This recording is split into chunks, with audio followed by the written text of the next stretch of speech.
Right, good day. Very good day, guys. Karon, tuturo ko kung paano mag-update sa ECDIS.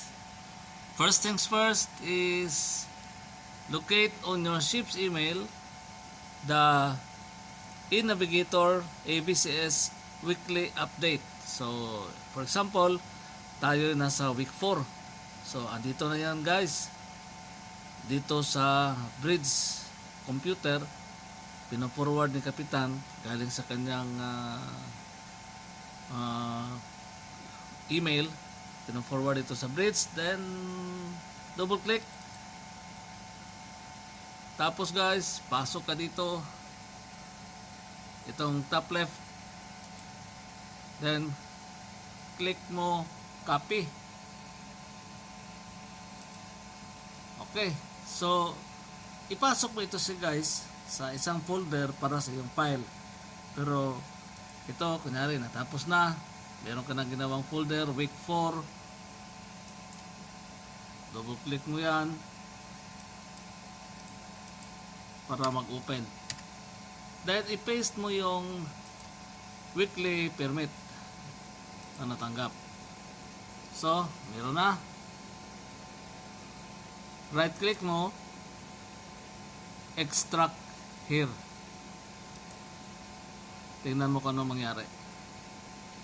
Okay, yun na yun guys, ang ilagay sa USB at dalhin doon sa One Ocean, kasi dito sa amin Papa Ocean. One Ocean ang ginagamit namin dito. I-close mo yan, na lipat ko na sa USB. Alright, lipat ko na sa USB, eject, ito close na, close na itong email kasi nakopya na siya. Tapos ginawaan ko siya guys ng subfolder para doon ko ilagay itong mga weekly updates, eNavigator, dito yung ENP, yan, NTM, alterations, pinag-isa ko na yan dito para hindi magkalat pag sakaling kinakailangan. Right, ngayon guys, galing doon sa email, nilagay sa USB yung weekly update, ipapasok natin dito sa One Ocean.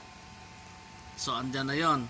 So click mo itong ENC page, yan, click mo yan siya, tapos dito ka sa baba yung import permit, yan, import permit sa bottom left, import permit. So okay, saan yung location ng USB mo? Hanapin mo siya.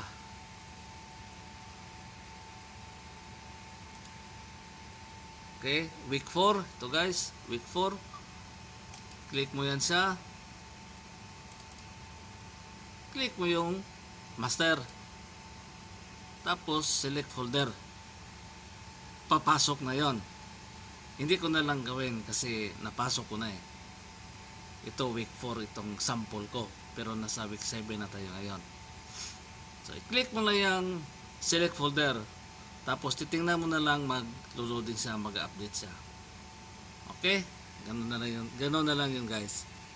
Okay, ganun lang kadali guys. So yan, meron tayong good news. Kung anong good news, itong dito sa barko ko, naka-default siya dahil naka-connect siya doon sa server, kusang pumapasok ang weekly update every Thursday or Friday guys. So you don't need to extract the weekly update from the email no pinakita ko kanina at dadalhin dito sa One Ocean na to.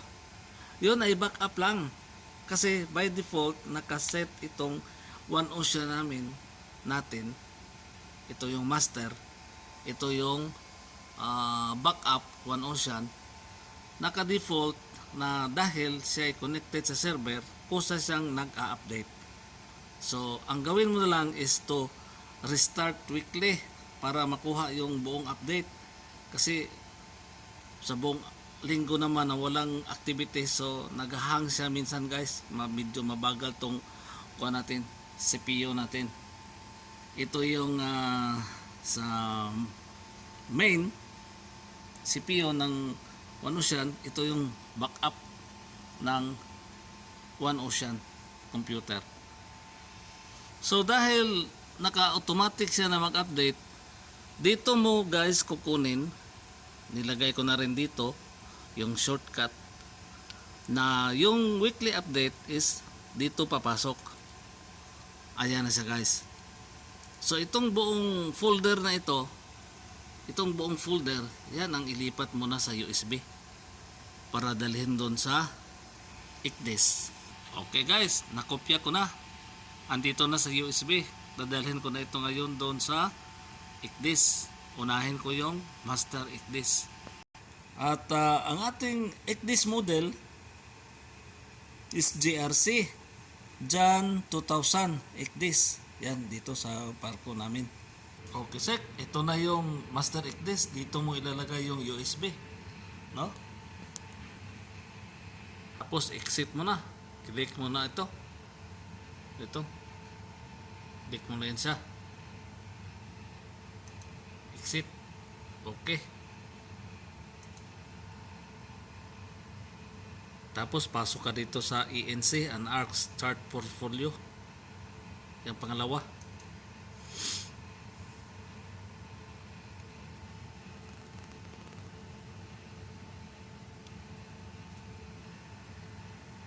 Hintayin mo lang na magbubukas yung chart portfolio. Okay, ayan na. Click mo yung okay. Alright, tapos pasok ka dito sa tool. Second from the last. Pasok ka dyan sa tool. Click mo yan, left click. Then, option. Click mo yung advance. Click mo advance option. Tapos, itong naka-highlight sa taas, palitan mo yan.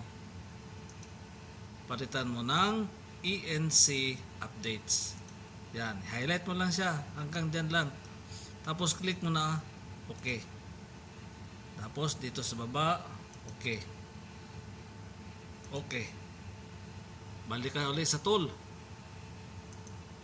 Tapos option. Click mo yung S-63 ABCS. Yan. Tapos import cell permit. Okay, import cell permit. Ito yung location ng USB dahil ito is master ICDIS. Dito ka sa F drive. Click mo yan siya. Yan, pagka-highlight, pasok ka dito. So ito yung folder na galing doon sa One Ocean. Kinopya mo. Click mo ENC updates. Permit. Click mo permit. Tapos master, kasi ito man yung master ICDIS. Click mo yung permit. Highlight mo. Click mo okay. Tapos sa baba, final, okay.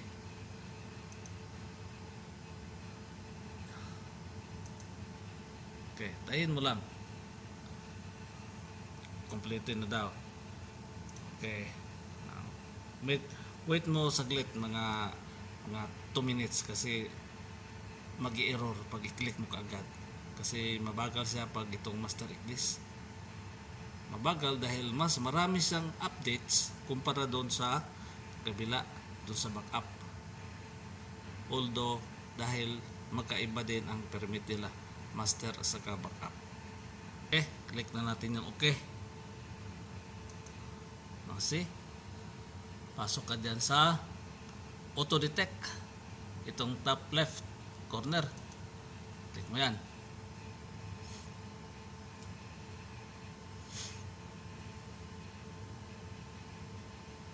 Hintayin mo lang.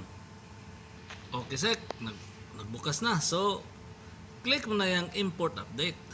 Yan, yung katabi ng auto detect, import update. Okay, tapos click mo yung okay. Updates of all charts in media are accepted. Click okay. Okay, hayaan mo na yan. So ibig sabihin, meron siyang mga ganyan karami na charts na i-update. Kaya ito guys, ito sec is more or less 13 hours. Kasi buong charts worldwide ang ina-update niya. Pero pag nasa voyage na, lalo na kapag mahaba, so siniselect ko na lang yung doon sa One Ocean, yung active voyage na ang i-select ko para yun na lang din ang i-update niya. At saka pag meron ka na rin sunod na biyahe, lahat na charts na din worldwide na. Kung medyo patapos na yung present mong voyage, i-on mo naman at i-update mo na buong charts, buong ENC worldwide, kasi hindi pa alam kung saan pupunta. So at least updated na naman siya. So gumagalaw na siya guys. So again, this is more or less 13 hours dito sa barko namin sa Master Ignis pag-update weekly. That's all guys. Hope that this can help you. Sec, have a good voyage. God bless. Ingat parate. God bless. Bye bye.